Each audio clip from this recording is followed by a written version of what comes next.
Hi guys, today we talk about how can you figure out the solution or know how you can do that on your iPhone. So you just follow these ways, then it's going to work with you. All you have to do, you just click here on first in settings. Then it's going to take you to this list. It's going to show for you like this here.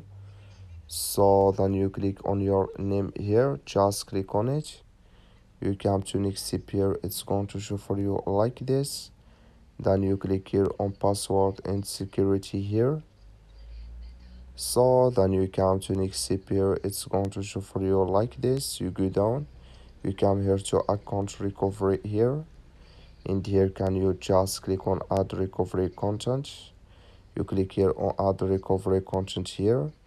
Here enter your password.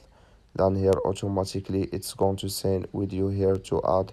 When you add your password here, it's going automatically to add with you, or it's going to recover with your account on your iPhone. That's all you have to do. Thank you for watching. Don't forget to support us by liking and subscribe.